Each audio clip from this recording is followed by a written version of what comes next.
Hello, everyone. Thank you so much for joining us here today, both at Hanauma Bay and anyone who's joining us for the live stream on YouTube.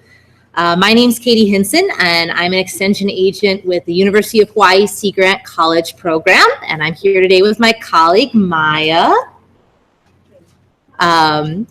And we work along with some of our other colleagues, Matt Gonzer and Brad Romine, to coordinate the Hawaii and Pacific Islands King Tides Project. So this is a citizen science initiative where we ask community members from all across the Pacific region to help us document and understand the local impacts of king tide events.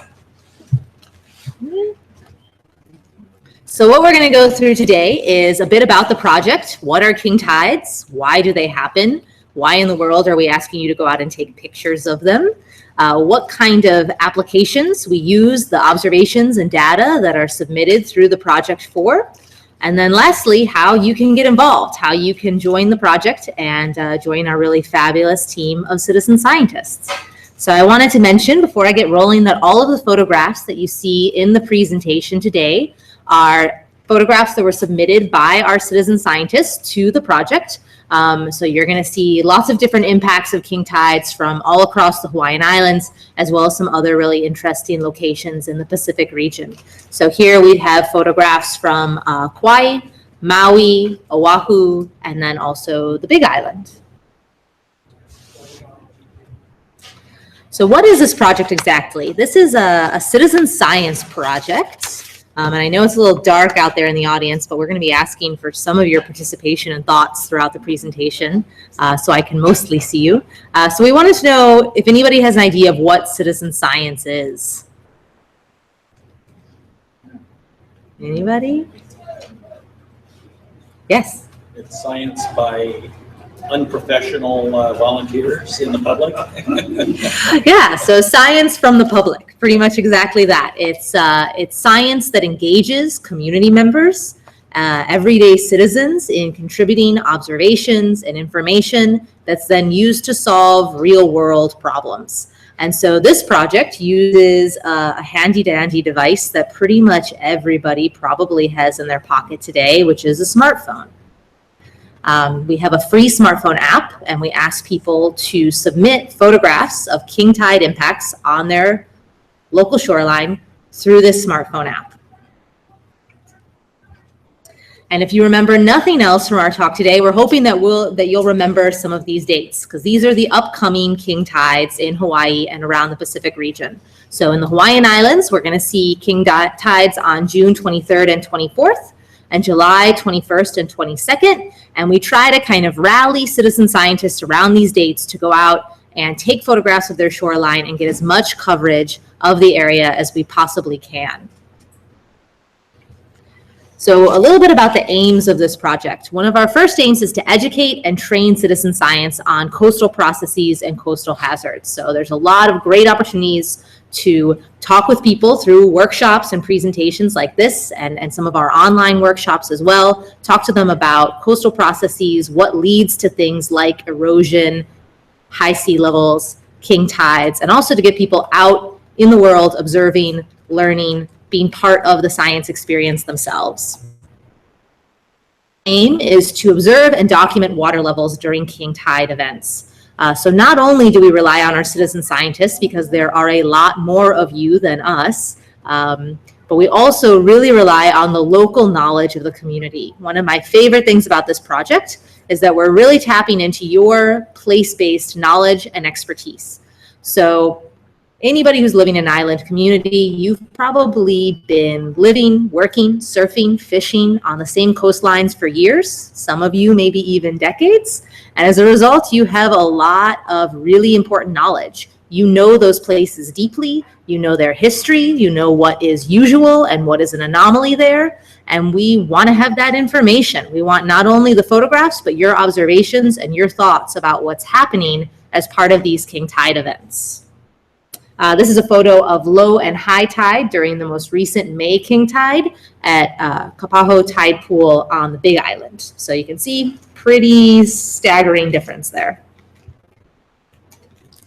Our third aim is to really discuss with the community how to prevent, withstand, and adapt to coastal hazards. So through this project, we talk about a lot of pretty complicated and large-scale questions, things like coastal erosion that are maybe happening on a large geographic scale, and sea level rise that are happening on a large temporal scale. And this project allows us to really bring that down to the local community level and talk with people about what that means for their neighborhood, for their favorite beach, for their life on a day-to-day basis. And then the last thing we try to do with this project, your data. Apply the observations and the information that are generated through this project to research and policy. I'm going to talk about this a lot more later on, but basically these king tide events that right now are unusual for us, that are kind of the highest high water level that we see in a given year, those are very likely to be our norm in the future. They're an indication of what we can expect on a more regular basis as global sea levels rise. So by documenting the local impacts of these king tide events, we can gain a lot of really critical information and new understanding about what our local communities and coastlines will look like with sea level rise, and what kind of action we should be taking to prepare for and adapt to those things. So backing up 5 steps or so, what exactly is a king tide? So this is a photograph, again, from the recent May king tide in Waikiki. You can see the wave washing all the way up into the walkway. All right, so we need more participation. Does anybody recognize this lovely graph? What's happening here? Yeah? Follow the tide. Yeah. Yep, so this is a graph from the Noaa Co-op's tide gauge in Honolulu Harbor. And exactly as our very smart audience said, it is showing the water levels going up and down throughout the day. So we all probably know we see 2 high tides in a given day, 2 low tides. Does anybody know why we see high and low tides? Reach back into your 5th grade science class mind. What causes this? The moon, yes. So it's the interplay of gravitational pull between the sun, the moon, and the earth. But the moon is much more influential than the sun, probably about 2 times as important when it comes to tides as the sun. All right, you passed that one. Let's make it a little harder. What's going on here?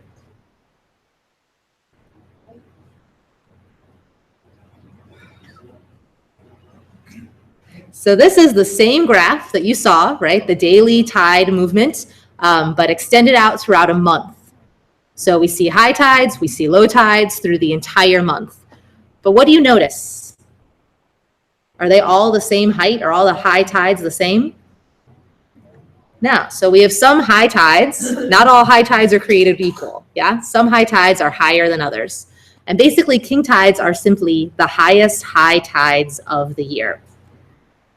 And the reason that these tides are so high is, again, back to that gravitational interplay between the sun, the moon, and the earth. So when we get a king tide, there are 2 things happening. The first thing is that the moon is in its closest point on its orbit to the earth. So the moon goes around the earth, but not in a perfect circle, right? In more of an elliptical. At sometimes it's closer to the earth than others. And when it's closer to the earth, it has a stronger force of its gravitational pull.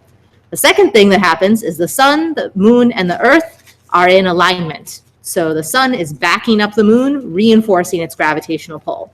When those 2 things come together, that's when we get these highest high tides of the year. And in Hawaii, they typically happen about twice a year, once in the winter season and once in the summer season. So we're coming up on this phenomena for the summer king tide. So just wanted to reinforce that tides are not the only thing that determine what our water levels look like on our coastlines, right? You can think of it as sort of a layer cake. One layer is the tide. You might see an unusually high tide, like a king tide.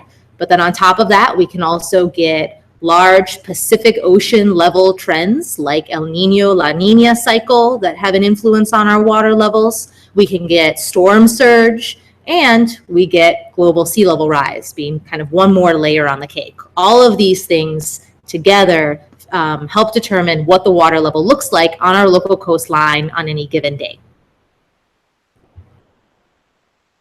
All right, so impacts of king tides. This is from Sand Island in Oahu. Honolulu Bay. Oh, thank you guys. Photo was labeled wrong. This is why citizen science knowledge is so critical. All right, so what kind of impacts do we see happening in these photographs? What's going on here? These are all examples of impacts from king tides. We see some erosion happening. Yep, beach flooding, some nuisance flooding, maybe going up into the parking lot in one of these photographs. Probably some significant implications for recreation, coastline access. I know they were going to have the lantern ceremony in Ala Moana Beach Park, which is the bottom right-hand photo there for Memorial Day weekend. They were a little worried about what that would look like if it was underwater, right? So these king tides typically are mostly kind of a nuisance. They're not necessarily a hazard, but they do have coastal impacts. And over the long term, they can contribute to issues like erosion and getting into issues with structural damage, right? So thinking about in Hawaii, how many of our homes, our businesses, our important cultural and historic sites are located on the coastline. All of these can face dangers from king tides. Yes, sorry about that. I got too excited. Plus, you guys corrected me last time, so I got a little nervous. You're gonna have to tell me if I'm wrong again. You help me out. Okay, so backing up a little bit. Top corner where you see the erosion, that's right in this neighborhood, right, Hawaii Kai on Oahu. The wave run up is from Kahe'i Cove Park Beach in Maui, where you see the waves kind of moving into the parking lot. Where you see the boogie boards, that's from Lahaina in Maui. And then I mentioned Ala Moana Beach Park in Honolulu. We see potential threats to coastal structures, as I mentioned. So the top left-hand photograph is Kings Pond on the Big Island. The top right-hand photograph is the Heia Fish Pond on Oahu. Then we see Hono Kauai Beach Park in Maui, where you see that home that's kind of very close to the water. And then lastly, of course, Waikiki. That was partially, in large part, the big south swell from this recent May king tide. And then lastly, it's not just right on the coastline, but in some of our low-lying areas that we see impacts of king tides. So when we see the sea levels go up, it also brings up with it the water table, which can lead to some flooding issues in low-lying areas like the top right-hand corner, the Mapunapuna neighborhood in Oahu. You can also see damage to our underground infrastructure, so salt water coming into our pipes and our wastewater system. So the top left-hand corner is a storm drain in Waikiki, and that white stuff is actually wave. You can hear the ocean and the waves coming up in the storm drain. It's making a little bit of a beach on the corner, yeah? Bottom left-hand corner is some of the underground parking structures in Honolulu, where we see some flooding in those low-lying areas. And then bottom right-hand is actually a manhole. The water has come all the way up within an inch of the top of the manhole, again in Honolulu. All right, so this is, once again, our trusty Honolulu tide gauge, this time extrapolated out not a month, not a year, but 100 years of data. And you can see we have these really high top peak areas. Those are our king tides. But you can also see that the average is going up over time. And that is the result of sea level rise, right? So one of the ideas behind this project is that those peaks right now, where you see those red circles, out into the future will probably be at the level where our average is, where that red line is heading towards. So by taking photographs now of king tides, we can get a better understanding of what we can expect with sea level rise in the future. Can you repeat again why it's going up? Yeah, so basically there's two major factors that contribute to sea level rise. The first is the melting of the ice sheets and the glaciers. And then the second is that as the climate warms up, a lot of that heat is absorbed by the oceans. More than 80% of the heat is absorbed by the oceans. And as the ocean gets warmer, the seawater actually expands, so it increases in volume. So not only are we seeing melting of things like ice sheets, but we're also seeing the volume of the ocean expand, and that's sea level. So it's raising the sea level, and it's going up at a faster and faster rate over time. So what this graphic shows, it's from the Intergovernmental Panel on Climate Change, which is a global group that looks at climate change impacts. And it's showing kind of all the different potential trajectories for sea level rise in the future. And the reason there's so much diversity across them is because we don't really know what will happen with the emission of greenhouse gases. So in situations where we have more emissions of greenhouse gas, you get a much faster rise, versus if we have action to reduce the amount of greenhouse gas, you get a slower rise in the sea level.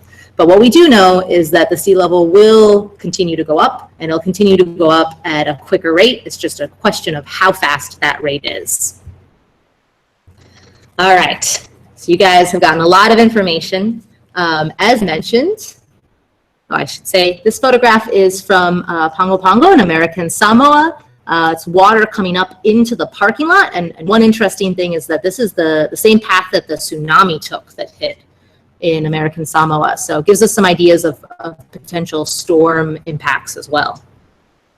So today's king tide is an indicator of tomorrow's average water level. And that's really valuable for scientists because it can help us ground truth or verify the computer models that they use to predict the impacts of sea level rise. So on the left-hand side here, you see the Digital Coast Sea Level Rise Viewer from Noaa. It's basically a model where you can see what kind of flooding they expect from different levels of sea level rise. What we did is we took the sea level up 3 feet, and that's the kind of flooding that they predict in the Mapunapuna area. And then you can match that to photographs submitted by citizen scientists and see, do you see the kind of flooding that is predicted by the models or not? Of the application of this data is some UH researchers did a lot of modeling to figure out where we can expect to see groundwater inundation or low-lying area flooding in the Honolulu urban core with sea level rise. And they use photographs from this data set to figure out, are the things that people seen on the ground, the flood impacts from king tides, matching where our models predict there will be flooding?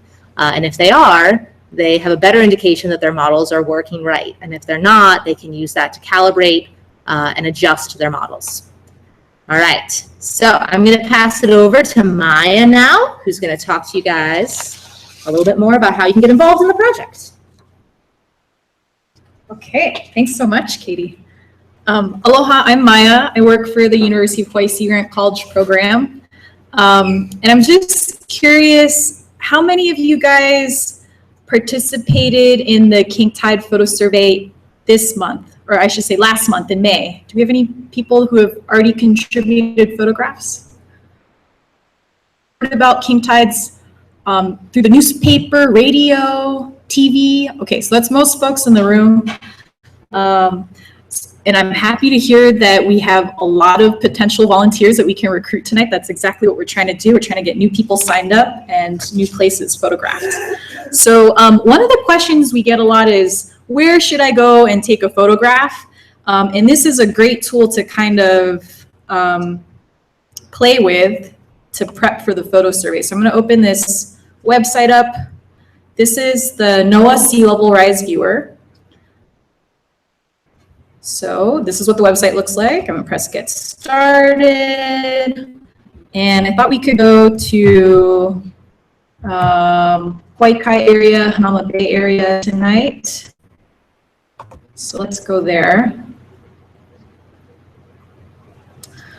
Okay, so what this tool shows us is different sea level rise scenarios. So you'll see here on the left, I have this toggle. I can go between 1 foot and 6 feet of sea level rise. And what we're going to see pop up on the map is what potential flooding might look like under different sea level rise scenarios. you're going to see some green. Green just indicates low-lying areas. And as we go through the different scenarios, the light blue is going to show places that might potentially flood under these different scenarios. Okay. I'm getting a lot of yeses. So let's try 1 foot. So when we bring it up to 1 feet, you see a little bit of light blue. So this is the light blue we're looking for here. Not too much. Let's try 2 feet. Okay, so then we start to see things over here by Paiko Lagoon, Kuli'o Beach Park. Let's try 3 feet. Okay, when we bring it up to 3 feet, you can see a little bit more. Same areas, Kuli'o Beach Park, over here, Paiko Lagoon, down here. Let's try 4 feet. Yes, you can notice some new places start to pop up. A lot of Paiko Lagoon, a lot of Kuli'o Beach Park. So I encourage all of you guys to play around with this tool. It might give you some ideas on interesting places to photograph. You can use this tool for any location that you like. So for folks that are joining us virtually online, feel free to type in a different location, play with the tool, and more about the places that you're interested in. All right, back to the slides. Okay. All right, so this is our call to action. We need everyone's help, and because you guys haven't signed up to be, we're so excited to help you get signed up tonight. There's a lot of coastline for us to observe and document through the photo survey, and we need to get people out to lots of different places. So again, as Katie said, this project is really exciting because we're trying to tap into people's place-based knowledge, people's local knowledge. Again, you guys have lived along coastlines, recreated along coastlines. Maybe you're a fisherman or a surfer, maybe you paddle. So you have a lot of place-based knowledge that's really, really valuable to this project. And we're hoping to capture that through the observations that you can submit through the free smartphone app. And this picture is from Ke'alia National Wildlife Refuge. And in this photograph, you guys can see, this is from April actually. You see water coming into the road here and some inundation on the road. Okay, so actually a really interesting time because we have an elevated sea level stand. And this is one of the reasons we're making an extra big push to get lots of citizen scientists out along our coastlines participating in this project. So what this figure shows here is results from the satellite altimetry. So you can see this as a map. Red is going to show areas that are having higher than average sea levels, higher than average water levels. The cooler colors, the blues, are showing lower than average water levels. So because this is participatory, I'm going to ask you guys, what do you see in this figure? What do you notice about the reds and the blues and where they're placed on the map? Oh yeah, so I heard people front row say, we're right in the middle of what color? Of the reds, yes, which are the higher than normal water levels, the higher than normal sea levels. I should remind everyone, this figure is for April of 2017. Again, this is from the satellite altimetry that measures water level. I'm going to show you results from May. Okay, so here's May. Again, those hot colors, the reds are showing higher than normal water levels. The cool colors, the blues, are showing lower than average water levels. And what do you notice in this figure? Still in the middle. We're still in the middle of that red.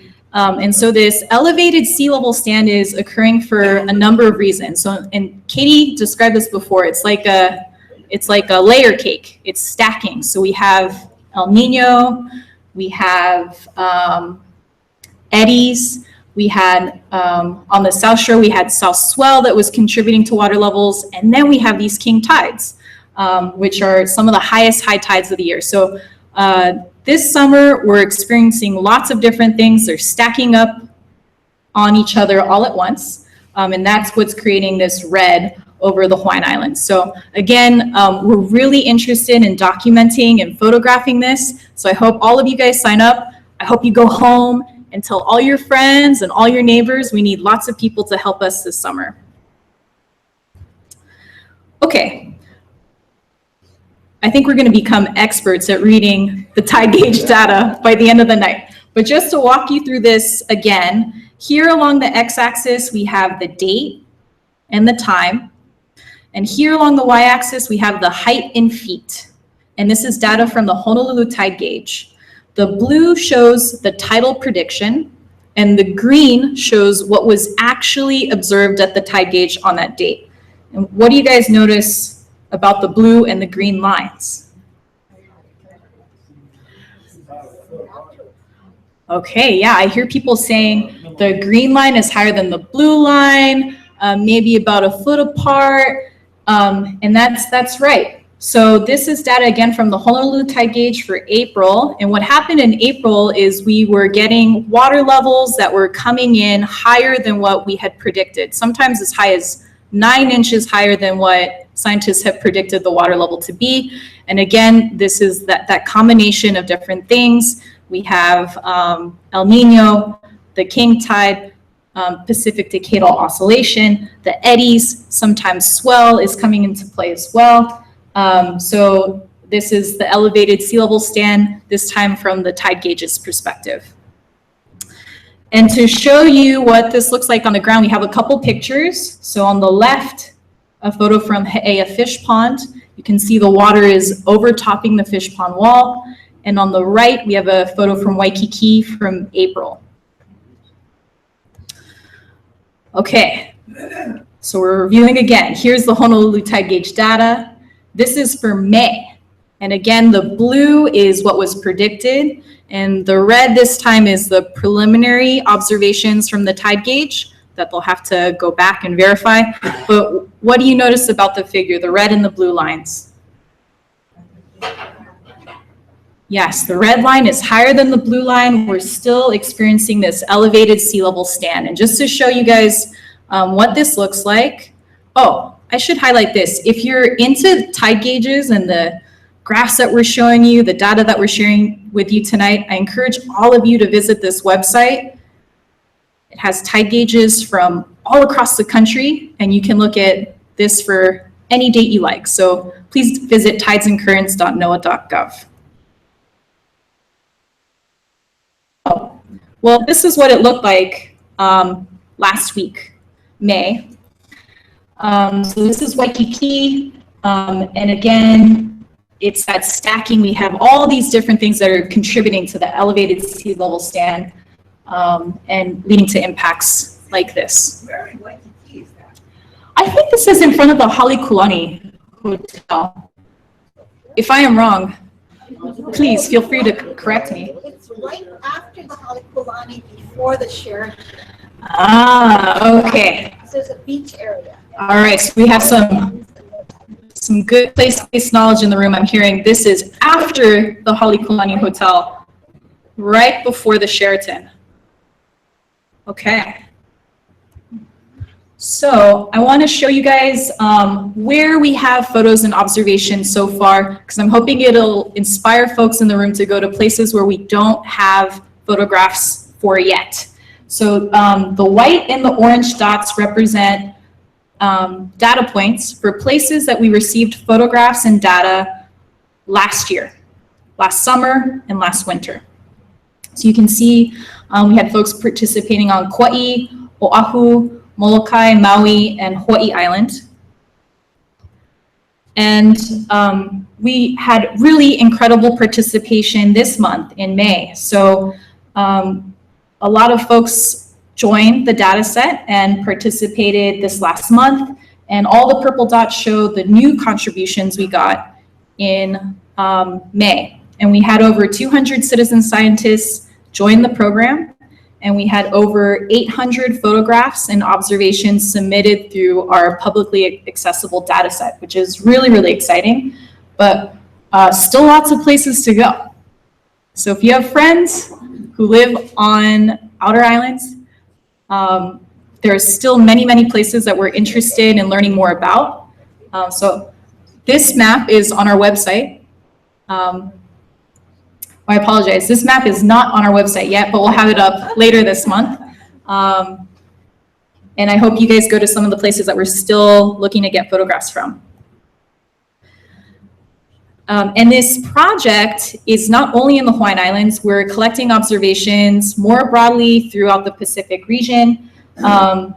So it's very faint, but there are white dots on this map that show photographs and data points that we received from American Samoa. So we have citizen scientists that are participating in American Samoa. If you guys are joining us online today, thanks so much, and we hope to get more photos from you guys. We also have folks that are joining us from the Marshall Islands.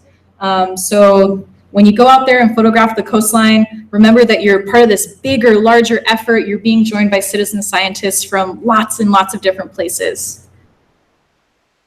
And one place we're hoping to recruit citizen scientists for is from Guam. So if you're joining us online tonight or you're watching this video in the future and you're from Guam, we'd love to have your photos and your observations.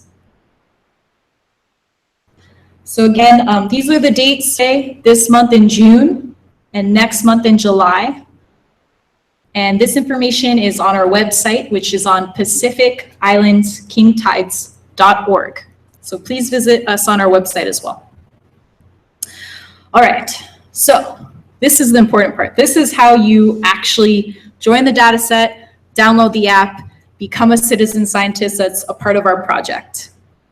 And the way you do it, there are two very important steps. The first is you have to join the public data set. And the second is you have to download the app onto your phone. So I'm going to go through this pretty quickly tonight, but we have step-by-step instructions on our website. We have a video tutorial on our website as well, so feel free to go back there.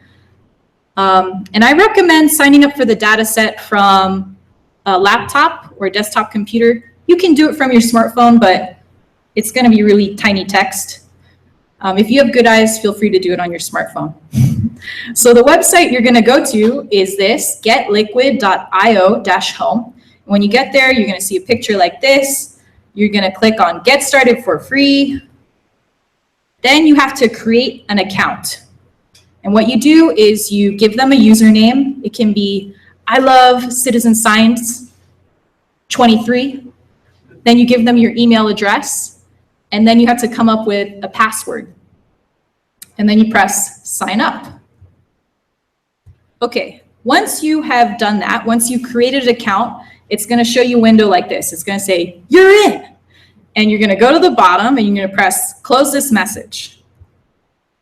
Then it's going to lead you to a page like this. And in the search bar, what we'd like you to do is type in King Tides Project. And it has to be these words, King Tides Project. You press search. Then our public data set comes up.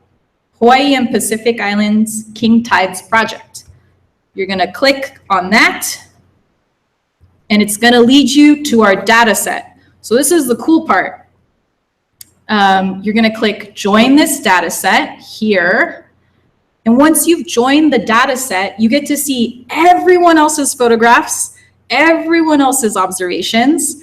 And that's really, really cool because we have photographs from all over the Hawaiian Islands, again, from American Samoa, from Marshall Islands. We might be getting photographs from Guam. So joining the data set is exciting in itself, but I hope you keep going. So once you've joined the data set, then you get to download the app onto your smartphone. But I have to remind you, it's very, very important that you join the data set first, that you create an account first before you download the smartphone app. And it has to be in this order. So remember, step 2 is download the smartphone app. And for iPhone, you're going to download Liquid Mobile Data Collection.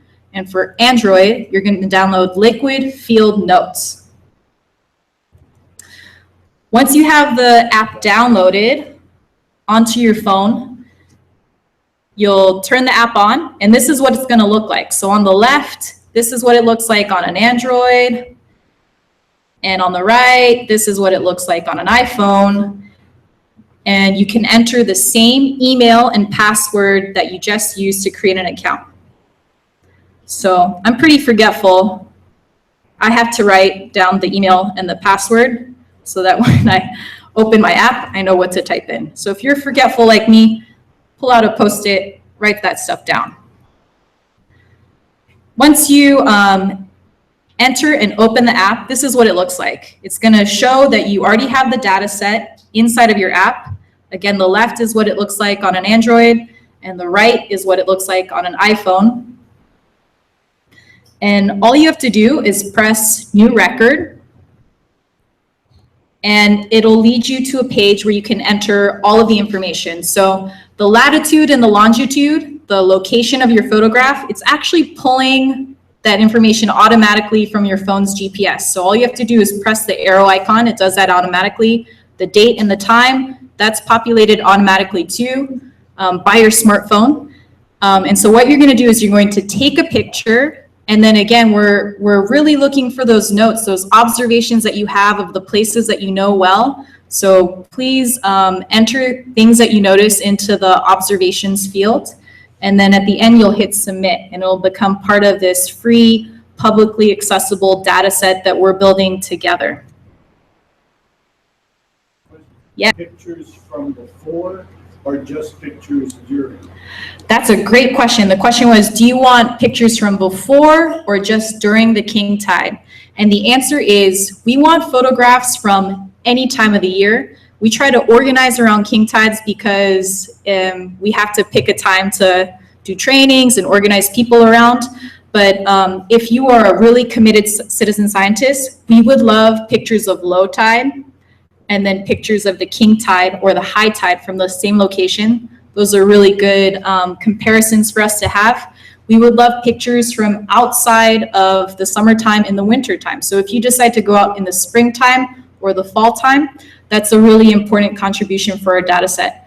But we understand you guys are busy, you have lots of things to do. So if you can only join us for the king tide photo survey, we're really happy with that. And if you'd like to offer more to the data set, we accept photographs any time of year.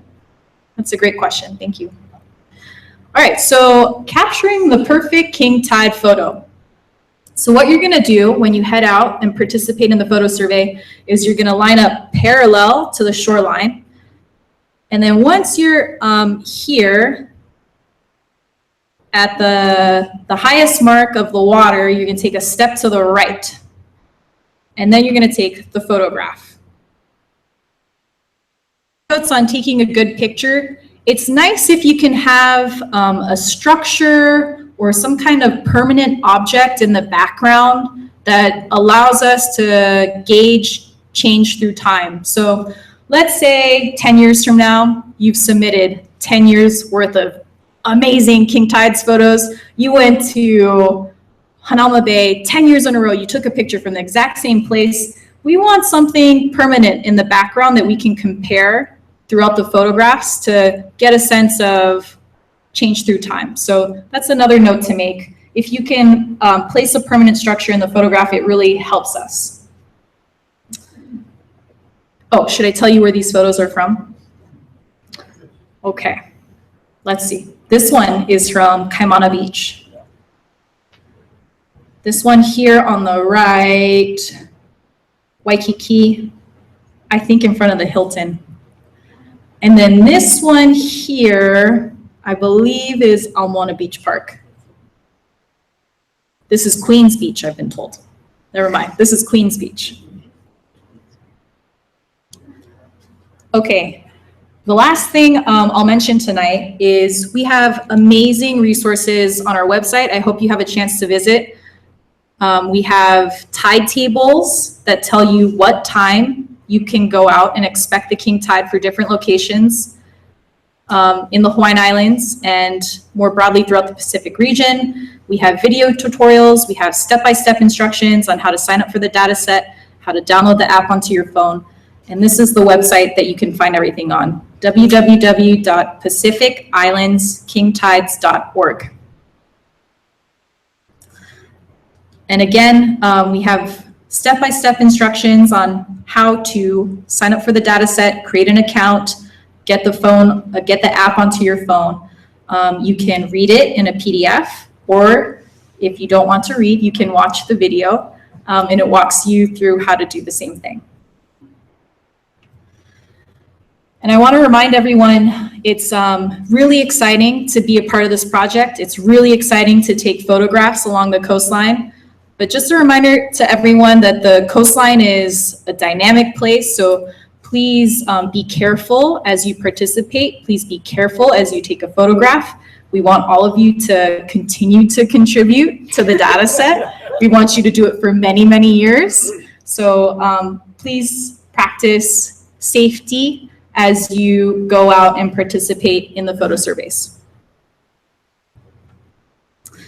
Okay, so that's tonight slides-wise, but we're happy to take questions from you guys.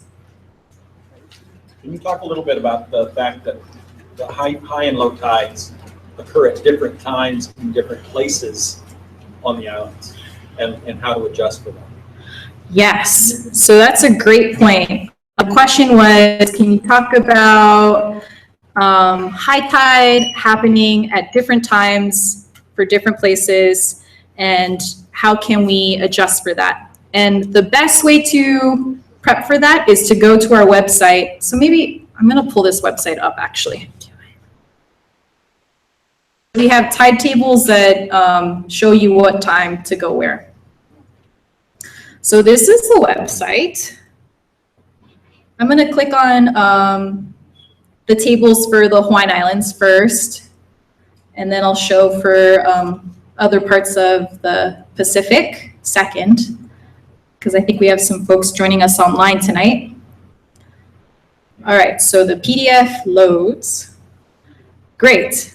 And let's scroll down. Let's go to Oahu, because we're at Hanauma Bay tonight. Okay, so the way to read this table, dates going across the top here. And let's say I lived close to Hanauma Bay, and I want to participate in the photo survey on Friday, June 23rd. The time that I should be taking the photograph around is 3:08 p.m. It's okay if you go a little bit early. It's okay if you're taking it at 3:30, but try to be on the coastline around 3 p.m. if you want to take a photograph close to Hanauma Bay. If you live in Honolulu, same day, you're going to want to take the picture around 4:07 p.m. So please use these tables as a resource to plan your photo survey and to know what time to go out and take the photograph. That's a great question. Yes. Yes. Pink shirt, yes. Okay. I noticed there wasn't much from like Ha'a'awa that side. And I noticed when I drive that road, it's often endangered. I never look up where the tides are over there. Is it something I need to try that you just went over, or is it appreciably different? You know, so I would just pick a location that's closest, and maybe the best tide gauge to use might be Laie. Okay. And you can use the times that are listed in this table, but we would love photographs from that side of the island. I think a lot of folks have been focusing on photographing the South Shore. I'm gonna let Katy jump in here too. Talk about stuff. Okay, are there other questions? Yes. You know the tide chart or gauge, it showed the difference between the forecasted tide and the actual measured tide. Is that, I noticed that they follow each other, you know, it's about a foot apart, but does that continue on all the time? Because that's really a water level, it's not really a tidal thing. Yeah. It's more of a water level that continues on. We just notice it when the tides are real high or real low. Yeah, so the question was about that discrepancy between the predicted tide height and the observed tide height. So the blue and green lines kind of following each other, but one being higher than the other. And the reason that we're seeing that discrepancy right now is all the information that Maya was talking about related to the elevated sea level stand. So you're exactly right that the The reason that we're seeing that change is not, that discrepancy is not because of the king tide, but because of all these other factors right now that are contributing to Hawaii being in the middle of that red blob on the map. So that's the difference, where we're seeing, as she mentioned, in April, it got to be as high as a 9-inch difference between predicted and observed. That's all this other elevated sea level stand phenomena that's happening right now around Hawaii. And I was also going to mention that we have a bunch of handouts here today as well, including a 2-page fact sheet on the elevated sea level stand with some of the science behind that, as well as tide tables for Oahu and printed step-by-step instructions for all that piece about how to join the data set and the smartphone app. So you should check those out on the table over on the side. Katie, can you talk about how long, the question for Katie from me is, can you talk about how long we expect the elevated sea level stand to last? Yes. So there's a lot of factors contributing to this elevated sea level stand, right? The layer cake. And some of those may end up dying off at different times. But right now, our best predictions are that it's probably going to last through the end of August. So we'll continue to see this unusually high water levels, that extra bump in the height of the king tide through June and July. So that's why we're really excited about getting lots of photographs for this coming summer king tides. Do we have time for one more question? Yeah? Yes. Are you interested at all in the low tides next to the high tides? Yes. So the question was, are we interested in the low tides next to the high tides? Absolutely. We feel a little bad about asking people to hang out on the beach all day long. But if you like to hang out on the beach all day long anyway, we love to get photographs comparing both the low tides and the high tides. As many of you probably know, when we see these extreme high tides, we also tend to see extreme low tides. So seeing those differences, all of that data is really valuable. So as Maya said, all photographs, all observations are valuable to us, low and high. Yes. I added that question. Since we're in the red blob, does that mean that right now the low tides are not as low as they would be otherwise? It looks like it from your graphs. Yeah, so thinking about the layer cake, right? Right now we have those base layers and they pretty much remain the same for the low and the high tide. So that's why we see the water levels tracking with those up and downs of the normal tidal cycle, but both the high and the low are a little bit higher than normal. I think we had a question. Yeah. Lifeguards over here noticed that the low tide not as low as. That's really good. Yeah. Can you repeat that? So lifeguards have noticed here around Hanauma Bay that the low tide is not as low as normal. And those are exactly the kind of observations that we love to have entered into the data set. So a question over here. Has there been any observations of elevated groundwater? Oh, yeah. Low-lying areas? Do you want to turn? So the question was, have there been any observations indicating elevated groundwater levels? And Katie showed some pictures that I think start to hint at that. So we have photographs from places that are a little bit inland, you know, storm drains, these parking lots that are in low-lying areas, parking lots and basements in low-lying areas. So I think we have some photographs that might be indicating that we have elevated groundwater levels. And Shelley's work, we showed the paper earlier tonight in the slides. That's what her work looks at. She's using models to kind of explore that question and using the photographs to confirm what the models show her. Yes. With respect to the elevated groundwater, has there been any investigations along the Big Island coastline where a lot of nearshore properties have cesspools that leach into the ocean with the water rising, that makes that problem even worse? Has anybody been measuring things out there to see how bad it's happening? So the question was, is there anyone completing work on Hawaii Island related to elevated groundwater levels and how that might impact cesspools and other wastewater infrastructure along the coastline. And maybe as a teaser, I can say, is Shelley coming later this month? No, but Brad is. There are different folks that are working on this kind of research. So this work from the Coastal Geology Group at UH explores that for Honolulu's urban core. There might be folks investigating similar questions along the coastline on Hawai'i Island. So the answer is yes, there are researchers that are interested in this kind of question. Yes, in the back. So where did the phrase king tide originate? Because I think a lot of people are thinking, oh, we have spring tides and neap tides, but that just, because you're saying we've had these tides before, past years. This is the first year I've ever heard that phrase, king tide. Yeah, so the question is, what is the origin of the phrase king tides? And have we had king tides in the past? Is that the question? So this is a great question. I'm gonna let Katy answer. Well, it's gonna be an easy answer because I don't know the origin of the name king tides. The answer is that we normally experience these higher than average high tides. Maya can do a better job of pronouncing the scientific name for them than I can. Yeah, that you can handle. Okay, so there's a more science-y phrase, Phrygian spring tides.